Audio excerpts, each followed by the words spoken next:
올립니다. 예수께서 그 잘하신 곳 나사렛에 이르사 안식일에 늘 하시던 대로 회당에 들어가사 성경을 읽으려고 서심해 선지자 이사의 글을 들이거늘 책을 펴서 이렇게 기록된 데를 찾으시니 곧 주의 성령이 내게 임하셨으니 이는 가난한 자에게 복음을 전하게 하시려고 내게 기름을 부으시고 나를 보내사 포로된 자에게 자유를, 눈먼 자에게 다시 보게 함을 전파하며 눌린 자를 자유롭게 하고 주의 은혜를 전파하게 하려 하심이라 하였더라. 책을 덮어 그 맡은 자에게 주시고 앉으시니 회당에 있는 자들이 다 주목하여 보더라. 이에 예수께서 그들에게 말씀하시되 이 글이 오늘 너희 귀에 응하였느니라 하시니 그들이 다 그를 증언하고 그 입으로 나오는 바 은혜로운 말을 놀랍게 여겨 이르되 이 사람이 요셉의 아들이 아니냐. 31절 32절입니다. 갈릴리의 가버나움 동네에 내려오사 안식일에 가르치심에 그들이 그 가르침에 놀라니 이는 그 말씀이 권위가 있음이로라. 아멘. 자리에 앉으시겠습니다.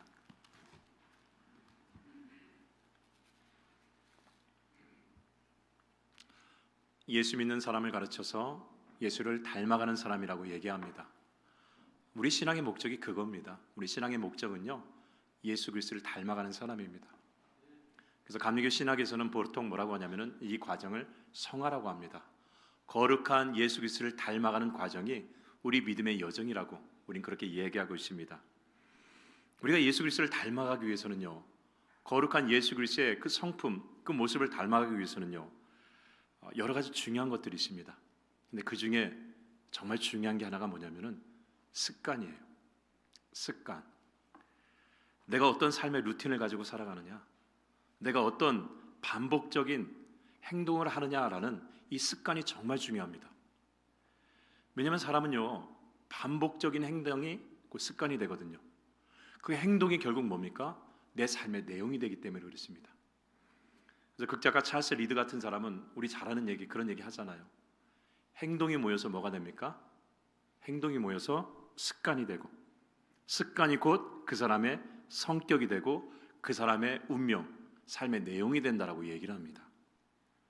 그렇기 때문에 우리가 예수 그리스도를 닮기 위해서 다른 어떤 것보다도 가장 중요한 것은 뭡니까? 잘못된 습관을 버려야 돼요. 그리고 동시에 예수님의 습관을 나의 습관으로 만들어야 됩니다. 그러니까 예수님의 삶의 루틴, 예수님의 삶의 습관을 잘 봐야 돼요. 닮으라고 한 사람이라고 한다면, 그러면 그 습관을 나의 습관으로 바꿀 수 있는 지혜와 결단이 우리에게 반드시 필요합니다. 우리 누가복음 4장 16절로 17절을 보겠습니다. 예수께서 그 잘하신 곳 나사렛에 이르사 안식일에 늘 하시는 대로 회당에 들어가사 성경을 읽으려고 서심해 선지자 이사의 글을 들이거늘 책을 펴서 이렇게 기록된 자를 찾으시니. 자, 예수님이 안식일에 늘 하시던 대로, 습관이죠. 안식일에 늘 하시는 대로 회당에 들어가서 하나님의 말씀을 읽었다. 이 습관만 우리가 본받아서는 안 됩니다. 17절이 더 중요합니다. 선지자 이사의 글을 들이거늘 책을 펴서 이렇게 기록된 데를 찾으셨다라고 그랬습니다. 여기서 우리가 눈여겨봐야 될 예수님의 습관이 뭡니까? 안식일에 늘 하시던 대로 회당에 들어가서 성경을 읽었다, 여기서 멈추는 것이 아니라 들어가서 하나님의 말씀 중에서 의도적으로 이사야서 61장을 찾으셨다라는 것이 중요합니다. 여러분, 하나님의 말씀을 읽는 것은 정말 중요합니다. 근데 그 말씀이 지금 나의 삶의 문제, 내가 겪고 있는 어떤 삶의 환경을 해석할 수 있는 말씀을 내가 찾을 수 있는 영적 성숙이 나에게 있어야 되는 것이죠. 여기까지 가야 됩니다. 여러분, 성경을 왜 읽습니까? 성경을 읽는 이유가 뭡니까? 성경은 우리 인생에 대한 답을 주고 계세요. 성경은 내가 해결할 수 없는 모든 것에 대한 답을 가르쳐주고 계십니다. 그래서 이걸 뭐라고 합니까? 진리라고 해요. 시대는 바뀌어도, 사람은 바뀌어도, 문화는 바뀌어도 절대로 바뀌지 않는 답을 주는 말씀이기 때문에 진리라고 얘기를 합니다. 그럼 이 진리, 열쇠가 우리에게 주어졌습니다. 그럼 여러분들이 이 열쇠를 보기만 해서는 안 되죠. 열쇠를 빼가지고 내 삶에 적용을 해야 된다는 것입니다. 그래서 우리에게 필요한 게 뭡니까? 성경을 읽을 뿐만 아니라 그 말씀 중에서 내 삶의 문제를 풀어줄 수 있는, 해답의 말씀을 찾을 수 있는 영적인 성숙이 우리 가운데 있어야 된다는 것이죠. 성경을 읽는 이유가 바로 그거예요. 우리가 이 어두운 시대를 살아가면서 길을 잃어버리지 않도록 하나님의 말씀을 읽어야 되는 것이죠. 여러분, 우리가 천국에 들어갈 때까지 얼마나 많은 선택의 문제, 얼마나 많은 결정의 문제가 우리에게 다가옵니까? 세상은 나날이 변하잖아요. 근데 세상은 나날이 변하는데 우리는 그것을 따라갈 만한 지혜가 없잖아요. 여러분, 세상을 따라갈 수 있는 지혜를 가지고 있습니까? 그럼 세상이 얼마나 빠르게 지나갑니까? 그 빠르게 지나가는 수가지 문제와 상황 가운데서 내가 그것들을 온전히 다 캐치하고 파악할 수 있는 지혜가 우리 가운데 사실 없습니다. 심지어 인생을 돌아봐도요, 우리 믿는 사람이라고 하지만 결정적인 순간에 정말 기도하고 신중하게 결정하는 경우보다는 때로는 감정에 의해서, 때로는 사람의 한마디에 의해서 인생을 결정하는 경우가 얼마나 많습니까? 우리 이민 온 사람들 웃으면서 그런 얘기 하잖아요. 이민 온 사람의 인생의 결정은 어디서 시작됩니까? 공항에서 나를 라이드 온 사람들에 의해서 내 인생이 결정되고 직업이 결정되라고 우리 웃으면서 얘기하잖아요. 웃으면서 얘기하지만 사실 뭡니까? 그렇게 우리 인생의 결정과 선택에 있어서 쉽게 감정에 의해서, 상황에 의해서, 사람에 의해서 결정하고 온 것이 우리 인생이라는 것을 우리는 알고 있다는 것이죠. 그렇기 때문에 우리가 인생을 살아가면서 어떤 문제, 어떤 상황, 어떤 가로막힌 길에 딱 섰을 때 그때 그 상황에서 내가 결정을 해야 됩니다. 내가 선택을 해야 됩니다. 그때 그렇게 그 상황에서 기도하면서 결정했을 때 말씀 속에서 답을 찾을 수 있는 그런 영적인 성숙, 영적인 내공이 우리 가운데 있어야 된다는 것이죠. 예수님은 그걸 보여주세요. 예수님이 어릴 적부터 자라온 나사렛으로 오셨습니다. 사람들이 다 웃어요. 왜? 이미 어릴 때부터 봤거든요. 저 동네 요셉의 아들이라는 걸 알고 있거든요. 목수라는 걸 알고 있거든요. 근데 그 젊은 청년이 어릴 때부터 코 흘리면서 자라왔던 그 청년이 어느 날 내가 메시아라고 하면서 하나님의 아들이라고 하면서 회당에서 말씀을 읽으니까 비웃어요. 조롱해요. 그때 예수님이 뭐라고 합니까? 그들을 향해서 의도적으로 말씀을 펴서 찾으세요. 그 말씀이 이사야서 61장을 찾아서 선포합니다. 여호와의 성령이 내게 임하셨으니 그 성령으로 말미암아 내가 가난한 자에게 복음을 선포하고 눌린 자에게 노임을, 갇힌 자에게 자유를 선포하기 위해서 하나님이 나를 세우셨다는 것을 말씀 속에서 찾아가지고 선포를 하고 있다는 것입니다. 이게 우리에게 중요하다는 것이죠. 인생을 살아가면서 막다른 골목에 섰을 때, 누군가 나를 향해서 조롱했을 때, 그때 내가 누군지, 내가 왜 이 일을 하고 있는지, 이 일을 하면 하나님이 왜 축복해 주는지에 대한 분명한 그 답을 말씀을 통해서 이야기할 수 있다고 한다면, 말씀을 통해서 내가 붙잡을 수 있다고 한다면 그는 흔들리지 않아요. 왜? 답을 갖고 있기 때문에, 그 답을 찾았기 때문에, 그 답을 말씀에서 찾았기 때문에. 이런 성경 말씀에 보면은 시편 119편 105절에 이런 말씀이 있습니다. 이런 참고적으로 시편 119편은요 시편 중에서 가장 긴 말씀입니다. 다윗이 하나님의 말씀이 얼마나 위대하고 아름다운지를 시편 119편을 통해서 이야기하는데 무려 176절이나 돼요. 가장 긴 절입니다. 그 중에 119편 105절에 이런 말씀을 합니다. 주의 말씀은 내 발의 등이요 내 길의 빛이다라고 고백을 합니다. 여러분 잘 보세요. 다윗이 고백할 때 하나님의 말씀은 내 인생의 서치라이트라고 얘기하지 않습니다. 내 인생을 한 번에 다 밝힌다고 하지 않습니다. 내 발 한 걸음 한 걸음을 비춰주시는 등이다라고 얘기를 합니다. 왜 그렇게 이해한 줄 아세요? 살아보니까 매일매일 세상이 바뀌거든요. 매일매일 예기치 못한 변수가 나한테 다가오거든요. 순간순간마다 내가 정말 감당하지 못할 것들이 나한테 밀려오거든요. 그러니까 매일 순간순간마다, 매일 그때그때마다 하나님의 말씀에 빛이 없으면 나는 길을 잃어버려요. 여러분 길을 걸을 때 저 멀리 보이는 어떤 빛을 보고 가나요? 아니요, 내 앞에 있는 빛을 보고 걸어가야 길을 잃어버리지 않습니다. 다윗은 그걸 얘기하는 것입니다. 너무나 많은 문제와 위기와 환란이 다윗의 순간순간 찾아옵니다. 예기치 못했던 사울이 열등감 가운데서 내 직장, 내 가정, 그 모든 것을 다 얼룩지게 만들었습니다. 심지어 어떤 때는요 그렇게 10년에 쫓기는 삶을 여정을 가다가 어느 때는 평안할 때도 있었어요. 잠시 쉴 때도 있었습니다. 근데 아시잖아요, 아무리 환경 조건이 좋다 할지라도 그건 순간입니다. 우리 살아오면서 느끼잖아요. 이 문제 하나만 해결되면은 괜찮을 것 같은데, 요거 하나만 풀면 괜찮을 것 같은데 라고 해서 그 문제를 놓고 정말 허겁지겁 살아왔는데 막상 풀리면 어떻습니까? 순간은 한숨을 돌리겠지만 그 다음 문제가 또 다가와요. 이게 우리의 인생이라는 것입니다. 하나 해결하면 또 하나가 다가오고, 또 하나 해결하면 또 하나가 다가오는 것이 우리 인생이에요. 문제만 막다가 수동적으로 살다가 끝낼 수밖에 없는 것이 우리의 인생이었다는 것입니다. 다윗만 그렇게 쫓기는 삶을 살았나요? 우리도 다윗처럼 쫓기는 삶을 살잖아요. 태어나서는 공부에 쫓기고, 직장에 쫓기고, 일에 쫓기고, 시간에 쫓기고, 사람에 쫓기고, 돈에 쫓기고, 그렇게 쫓기면서 살아오는 것이 우리의 인생이라는 것이죠. 그렇게 쫓기는 인생을 살아오면서 무슨 생각을 합니까? 내가 그래도 예수 믿는 사람인데 언제까지 이렇게 살아야 될까? 그러니까 다윗이 매일매일 순간순간마다 하나님의 말씀 속에서 오늘 하루를 비출 등불을 찾아내는 것입니다. 매일 매순간 하나님의 말씀에서 등불을 찾는 거예요. 오늘 어두운 이 하루를 비춰줄 수 있는, 오늘 절망한 내 마음을 이렇게 세워줄 수 있는 등불과도 같은 말씀을 매일 매순간 하나님의 말씀에서 찾아낼 수밖에 없다는 것이죠. 꺼지지 않도록 매일매일 찾아낸다는 것이죠. 그 말씀을, 그 위로의 말씀, 그 생명의 말씀, 그 방향의 말씀을 내가 매일매일 찾지 않으면 그날은 나는 이겨낼 힘이 없다는 것이죠. 다윗은 그걸 고백해요. 매일매일 말씀 속에서 나를 익혀줄 수 있는 말씀을 찾아내지 않으면, 내 발의 등을, 내 발의 길을 찾아줄 수 있는 말씀의 그 빛을 찾아내지 못하면 그 하루를 버틸 수 있는 힘이 없다는 것을 다윗은 이야기하고 있습니다. 그러면서 시편 119편에서는요 무슨 얘기를 하느냐, 내가 그렇게 하나님의 말씀을 찾기 위해 영적인 습관을 이렇게 하고 있다는 것을 이야기합니다. 15절, 내가 주의 법도들을 작은 소리로 읊조리며.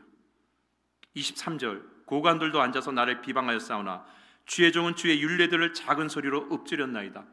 27절, 내가 주의 기이한 일들을 작은 소리로 읊조렸나이다. 48절, 내가 사랑하는 주의 계명들을 향하여 내 손을 들고 주의 율례들을 작은 소리로 읊조리나이다. 148절, 97절, 내가 주의 법을 어찌 그리 사랑하는지요, 내가 그것을 종일 작은 소리로 읊조리나이다. 148절, 주의 말씀을 조용히 읊조리려고 내가 새벽녘에 눈을 떴나이다. 164절, 주의 의로운 규례들로 말미암아 내가 하루 7번씩 주를 찬양하나이다. 이게 다윗의 습관입니다. 다윗의 습관이에요. 나는 어떤 것도 이 습관을 뛰어넘지 않았습니다. 내가 주의 말씀을 읊조리려고 새벽에 일어났나이다. 내가 주의 말씀을 인하여서 하루에 7번 찬양하리로다. 나름대로 습관을 만들었어요. 이 습관을 통해서 다윗은 무엇을 얻게 되었느냐, 그때마다 나에게 주시고자 하는 하나님의 말씀의 키, 열쇠를 가지고 어두운 내 삶의 하루하루를 열어나갔습니다. 그러니까 다윗이요 10년 동안 쫓기는 삶 가운데서도 무너지지 않았어요. 길을 잃어버리지 않았습니다. 이게 바로 왕이 되었어도 나중에 교만하지 않고 겸손하게 끝까지 하나님의 사람으로서 승리할 수 있었던, 길을 잃어버리지 않았던 다윗의 중요한 모습입니다. 거룩한 습관, 하나님의 말씀을 내가 읊조리고 새벽에 가장 먼저 그 말씀을 읽고 그 말씀에 일어난 모든 삶의 내용을 경험하면서 찬양하면서 이 말씀 가운데 살아가고자 하고 삶의 습관을 만들어낸, 저는 저와 여러분에게 이런 거룩한 습관이 있기를 주의 이름으로 간절히 축원합니다. 여러분, 습관은요 의도적으로 만들어야 돼요. 이게 중요합니다. 습관은요 의도적으로 만들어야 돼요. 그러니까 여러분, 하루에 한 장이라도 성경을 읽으세요. 하루에 한 장이라도 성경을 쓰세요. 하루에 한 절이라도, 한 단어라도 성경에 있는 단어를 외우던가 외치세요. 가장 좋은 게 주일날 나오는 말씀 구절 중에 하나 외우는 게 좋겠죠. 오늘 같은 경우는 시편 119편 105절, 주의 말씀은 내 발의 등이요 내 길의 빛이다. 이 말씀 읽어보세요. 이게 습관이 되면 뭡니까? 그 말씀이 여러분 심령 가운데서 열쇠와 같이 채워지게 된다는 것이죠. 남아있게 된다는 것이죠. 의도적으로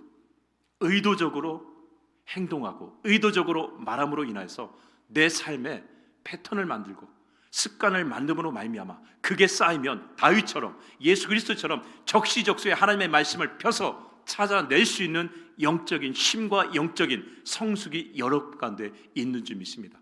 이 습관을 만들어야 되는 거예요. 인생은 그렇게 만들어지는 거예요. 이런 습관이 없으면 어떻게 되는 줄 아세요? 20절처럼 됩니다. 20절. 우리 누가복음 4장 20절을 보겠습니다. 책을 덮어 그 맡은 자에게 주시고 앉으시니 회당에 있는 자들이 다 주목하여 보더라. 성경을 읽는 자가 아니라 보관하는 자가 된다는 것이죠. 이게 얼마나 안타깝습니까?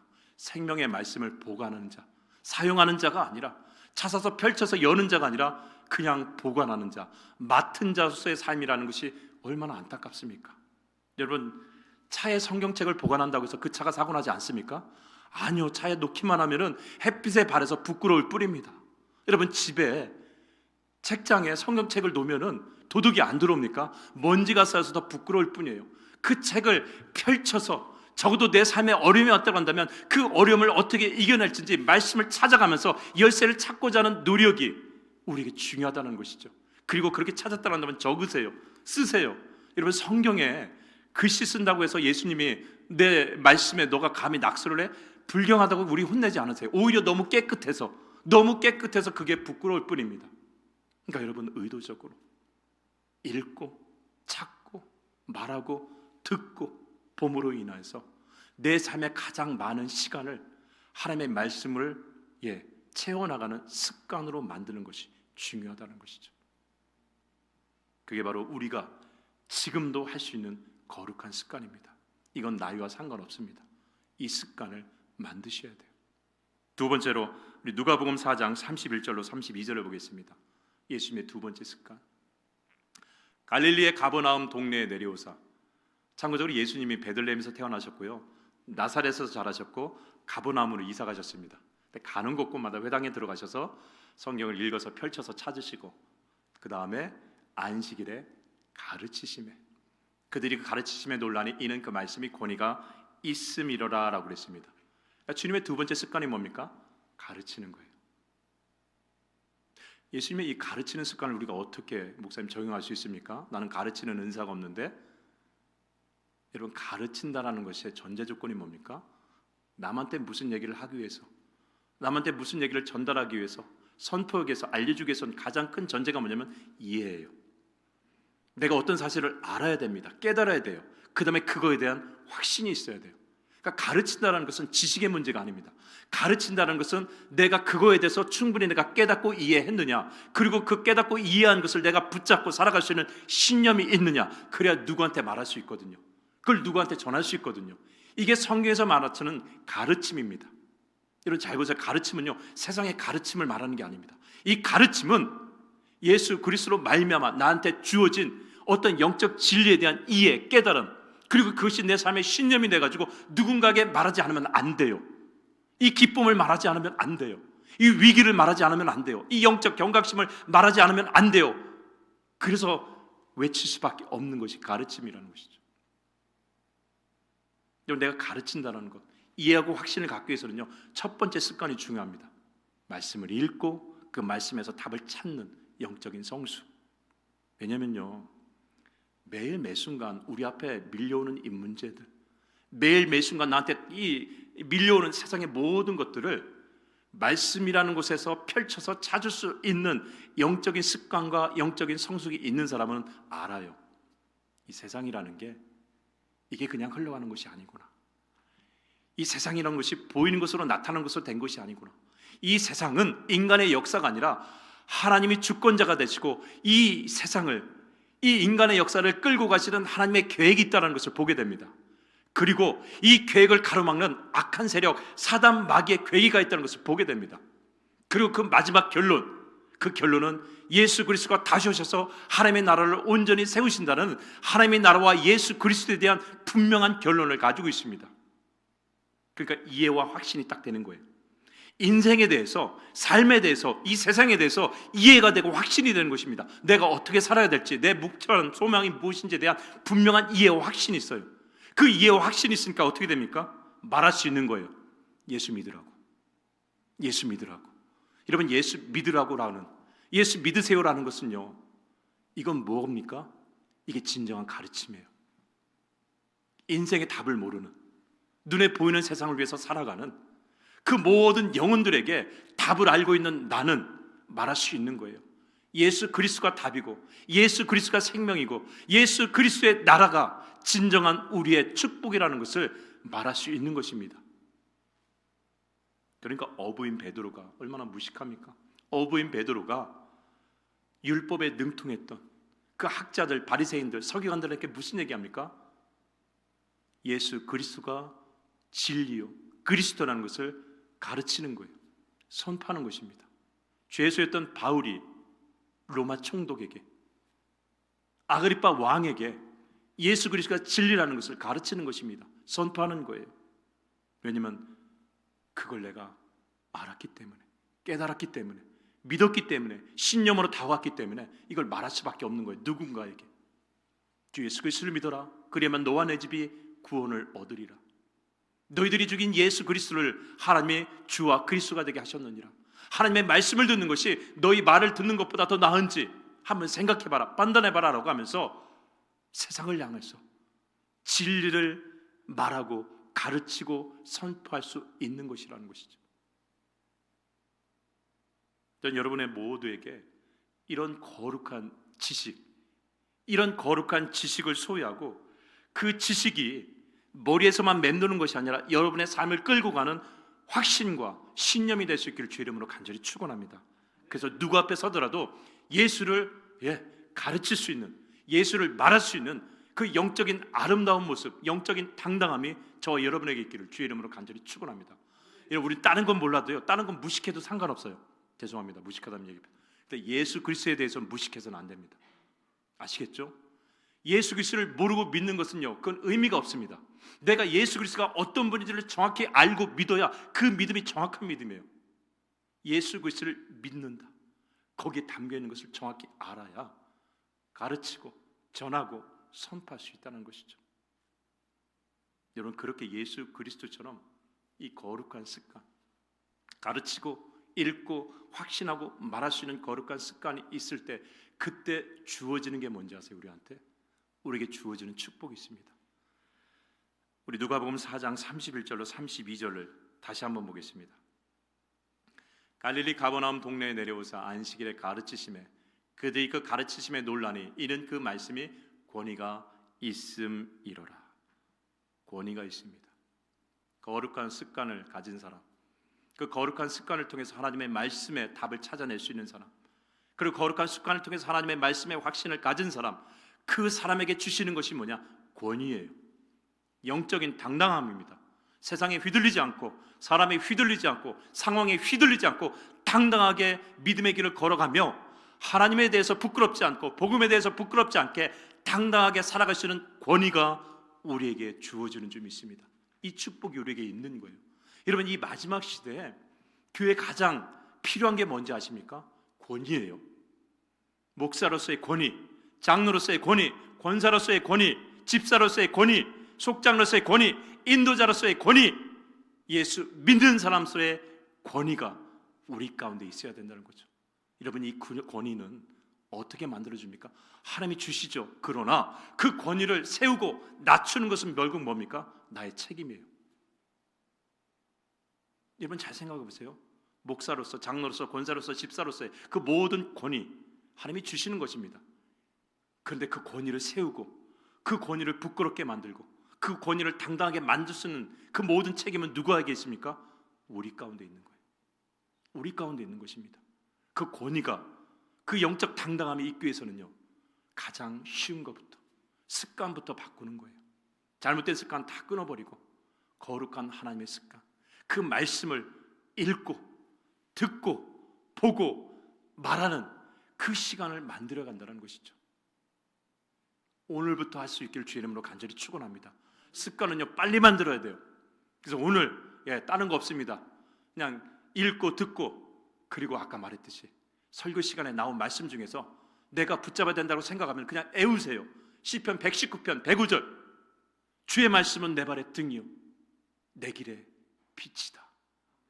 애우고 암송하다 보면 그 말씀이 어느 날 내 안에서 힘이 되고, 지친 여러분들을 일으켜 세우고, 아니 말씀 그대로 여러분이 길을 몰라 헤매었을 때, 그때 다른 사람은 볼 수 없지만 내 눈에 하나님의 빛이 열리면서 아무도 보여주지 않는 하나님만 열어주시는 그 길을 여러분들이 찾을 수 있는 줄 믿습니다.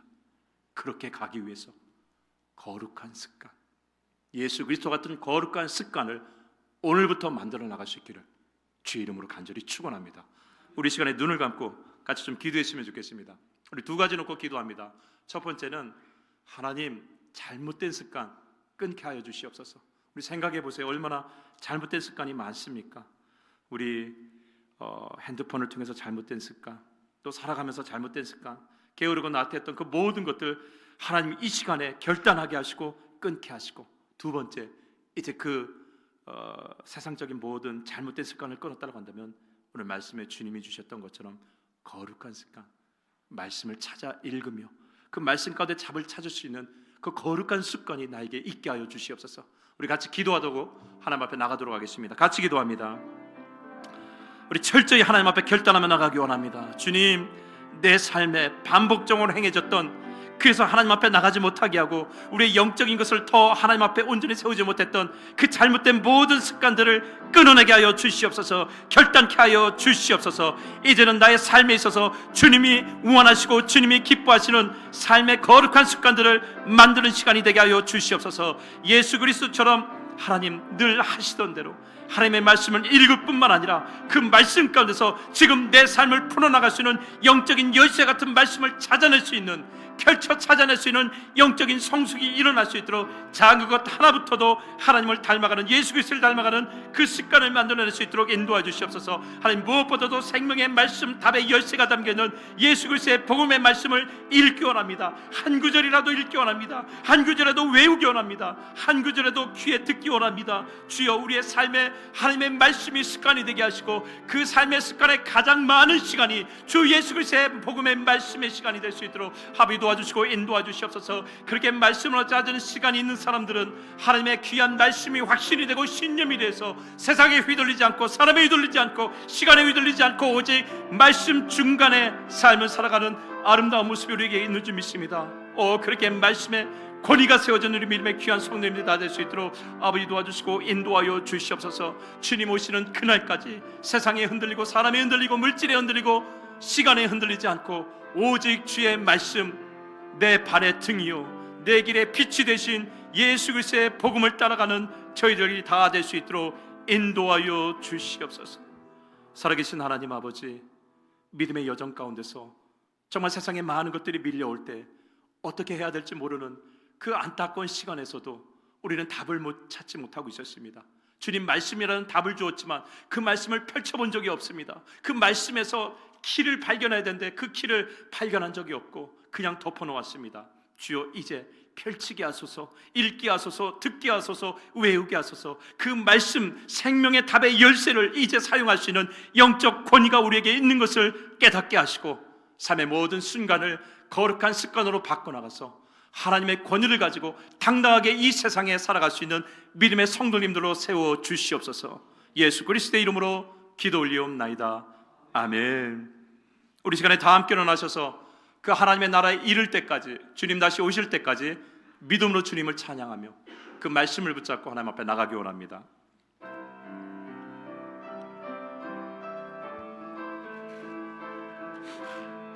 우리 가사를 생각하시면서 같이 찬양하십시다. 주님 다시 오실 때까지. 주님 다시 오실 때까지 나는 이 길을 가리라. 좁은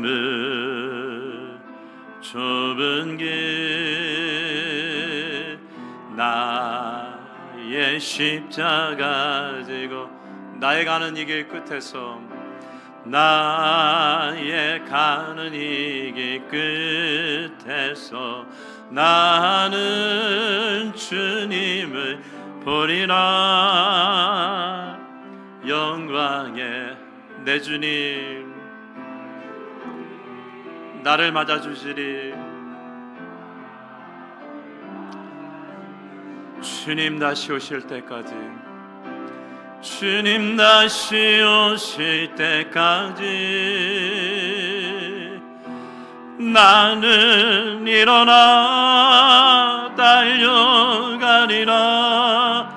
주의 영광 온 땅 덮을 때 나는 일어나 노래하네. 내 사모하는 주님 영광의 구주시로